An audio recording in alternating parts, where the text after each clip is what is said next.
y'all, here I am with just a random video. This is my budget blurb, I guess, for this week. We've had conferences at school, so that has been 2 evenings. I've stayed at work till like 7 o'clock. And then, of course, like I said, I'm doing tutoring after school, so that was 2 other evenings. That was till 7 o'clock. And yeah, it's been really busy. So anyway, my topic, I guess, that I want to discuss is about budgeting, obviously. And so, does a budget have to be pretty? Does a budget have to be in Excel? Does a budget have to have the neat little color-coded columns? Does a budget need to have all of the commands entered in the spreadsheet so that it automatically calculates and it does all the work for you?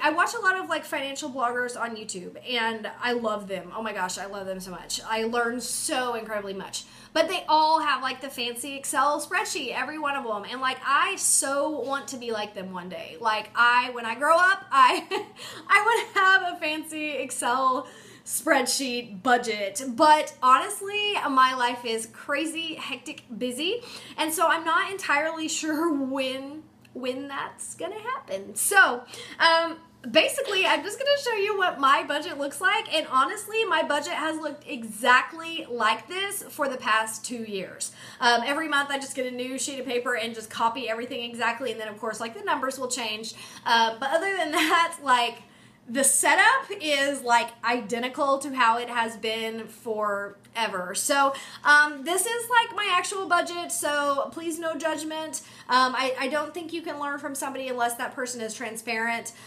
So this is my budget, and I will kind of show you what I do. So one of the things that I have heard about before, I think I saw on like either a TED Talk or some sort of YouTube video, was the third rule. And so basically the third rule is that a third of your income should be for your living expenses, like your groceries, shopping, entertainment, clothing, eating out, whatever.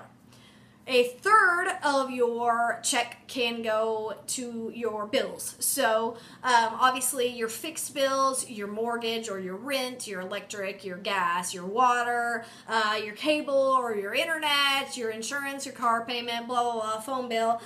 So a third could be for that, or should be for that, I guess. And then a third should go into savings. The financial advisor said that if you can get your income fixed to a third rule, you're going to be in sound financial shape. And I guess that's like, his advice was that is the road to becoming financially fit or whatever. So I am completely not there.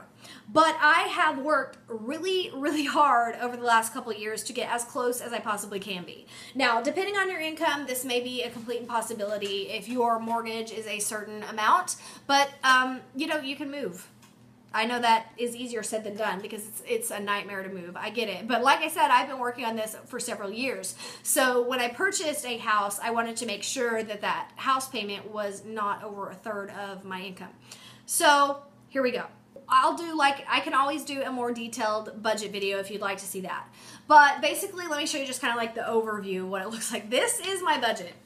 And what I do is I fold this thing up and I shove it in one of the little side pockets of my wallet.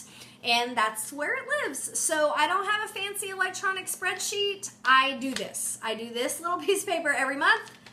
That's it. This is my budget. I get paid on the 20th of the month, so I make a new budget on the 20th, which is, you know, like tomorrow. So this is basically done for the month. So that's why you see so much yellow. Basically, I budget up here. You can see I put how much my check is, and then I always have these little categories out on the side, and you can see it says balances upon payment. So it has checking, savings, and credit. So before I get paid, I check my checking account and see how much is in there, and I write how much is left. I check my savings account, and I check my credit card. I call and just see what my balance is. Now, I do have a credit card. I use a credit card once a month for, like, you know, my Ipsy bag and stuff like that, or if I want to buy stuff online.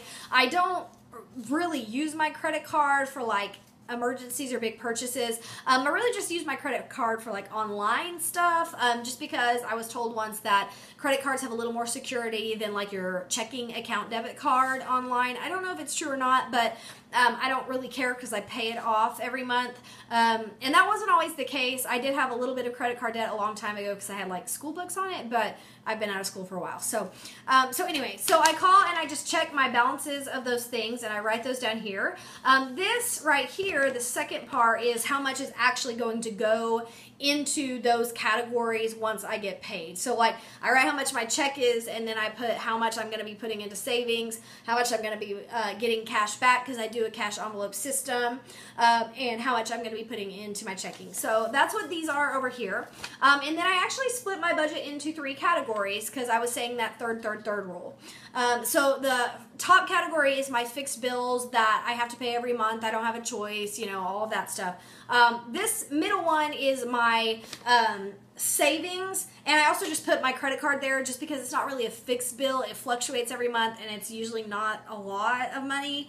And like I said, I pay it off every month. So I guess I should probably put it in the top category, but just for me, since it's not like a paper, since it's not a utility bill, I guess I think of it different, if that makes sense.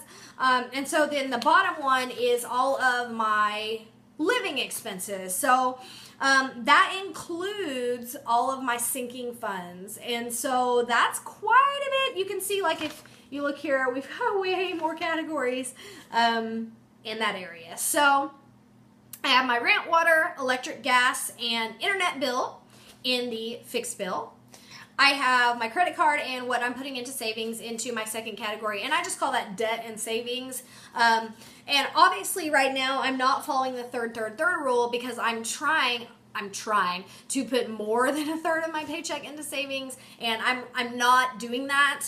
But I would like to do that. So my biggest category obviously is my not utility bills, my actual like cost of living expenses, like grocery stuff like that. That's obviously my biggest category. And so you can see I have a lot of categories there. So let me read to you the categories I have. I have a dog category, and I put $60 a month in my dog category. And $20 of that is for food. I buy like the big 35-pound bag of food a month because my dog is humongous. And that lasts her a whole month, usually. So $20 is for food. So when I get my cash back, I get 3 20s for this category. So $20, it goes in an envelope in my wallet. That's for her food. And then another $20 is for treats. I always buy her a bag of, I have one here. I always buy her a bag of these Dentasticks or whatever, and these things are really expensive. I used to get the actual Dentasticks brand, and then I found these. Alpo recently came out with one. A lot of people say Alpo's like, oh, a bad brand, but Purina, whatever. She's never had any issues with these. She's been using these, you know, since I discovered them. Anyway, this big old bag is $7, which is half the price of Dentasticks. And so for half the price, I'm sorry, I'm going for this. And this small medium, they are the same size as a regular Dentastick. So the first time I bought them, I was kind of scared because I was like, okay, small is going to be tiny. No, these are like the normal size of a Dentastick. So I'm not really sure how big the large ones are, but these small medium ones are $7 and they're the same size as a Dentastick, and they are literally half the price. So I buy her one of those, so that is $7 out of that other $20 for treats. I also buy her a package of Oinkies, and those are $10. So that right there is 17 of the 20 that I get her for treats. And I just give her, I actually buy the mini Oinkies, and that's a whole nother video how I save on dog stuff, but there's 50 little tiny ones in there for $10. So that lasts her a whole month. I give her 1 Dentastick a day before she goes to bed. It's her brushing her teeth, and then I give her one of those little Oinky things as well. So she likes them, and they're rawhide free, so whatever. So that is 17 of the $20 that I get her for treats just in those 2 things. And then I have like $3 left, so I usually will buy her like one little rawhide thing or something like that just for a treat. So and then the other 20 I actually put in a sinking fund for her for medical. My dog has, she doesn't have hip problems, but she's had some problems with like hurting her legs. Like she keeps spraining a different leg all the time. She'll sprain her front leg, then her back leg, then her other leg. And so I took her to the vet for this a while back. I don't remember if I did a video on this, and he put her under, he x-rayed her, and he told me she was going to have a $2,000 surgery, and I flipped out. After he did the x-rays, he actually figured out that she was like 1 in 100 that actually didn't need the surgery. So it was like by the grace of God that she did not need the surgery, but it really scared me, and it made me think, okay, I need to start putting something back, because, you know, he says she's probably going to have some hip problems and stuff throughout life, I guess. And so it kind of scared me into thinking, hey, I need to put something back so that if he tells me she needs a $2,000 surgery again, I'm like, I got it. And, you know, which I would have done it anyway, but it would have cleaned my bank account out, right? So $20 is not a lot. $20 a month is not a lot. I really want to do more than that, but right now I'm focusing on building my savings account. So anyway, I put $20 in her sinking fund for medical. So that obviously is not going to be a lot of money, but hopefully if a year or two goes by before she needs the surgery, I'll have, you know, like $500 in there. I'll have at least like a fourth of the cost. I'll have something, you know. Or if that doesn't happen, I can always just use that when she gets like her yearly shots. So that's the dog fund. I used to actually spend like $300 on groceries. That went down to $250, and I have cut my grocery budget back to $180 a month for me, which of course it's just one person. So that's $45 a week that I spend on groceries, and honestly, I don't even spend all of that. I've actually been contemplating lowering my grocery budget, so I've done really good on that over the years. Like I said, it used to be like $300, and now I've cut it down to $180. So that is definitely something that I have tweaked and refined over time. I do a Christmas fund. I spend a lot of money on Christmas. I have a large family and I like to go all out. So I put $50 a month in a Christmas sinking fund so that when we get close to Christmas, I have plenty of money. I have $50 for gasoline every month. I know that a lot of people have to spend more than that. I actually don't have a big commute to work. It's only like a 10-minute drive. And with gas prices being so cheap right now, $50 gets me through the month. I also have a home improvement fund. There are a lot of little tiny fixer-upper type projects I would like to do around my house in the summer, but it's like when it's summertime, I'm like, I don't have any money. So I actually started a home improvement fund where I put $50 in there a month. And I don't have a lot in there, but I have like $300 in there right now. So I'm planning on installing some sliding doors in my house, and I know $300 will not cover it all, but it'll be, you know, something towards it. My goal is to eventually up my sinking funds to where they're fully funded. I have $10 for lunch money. I had $50 for Bath and Body Works, but last month I didn't even spend it on that. I just bought clothes and stuff. I have a car fund. That's a sinking fund, and that is $50 a month. That is for if I ever get like a big old repair bill of a couple $100. I also get my oil changes out of that, or tire rotations, or any maintenance for my vehicle. I do put $50 a month in a car fund, and a lot of times I don't spend it, but it's there if I need it. And then the rest is my shopping, eating out, spending.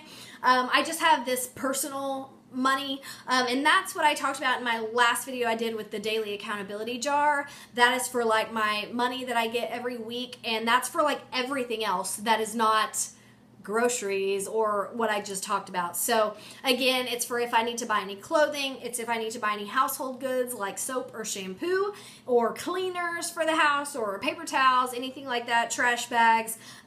It's for shopping if I want to buy anything shopping wise for me, clothing if I want to buy my dog an extra treat or a frisbee or something, if I go out and eat, if I go out and have a drink with a friend, everything comes from that personal money. So it's quite a bit of money there. Like last month it was $380, and if you divide that by 4, that's $95 a week. But like I said, that is for eating out, shopping, everything. So I think it's actually a pretty good weekly budget when I include like that it, you know, is everything.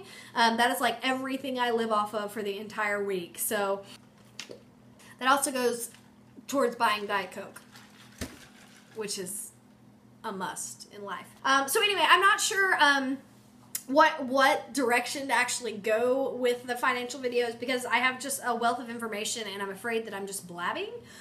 So let me know if you got anything out of this video at all, or if I just need to shut up and stick to candles. So that's it for now. I will see you guys next time. Bye!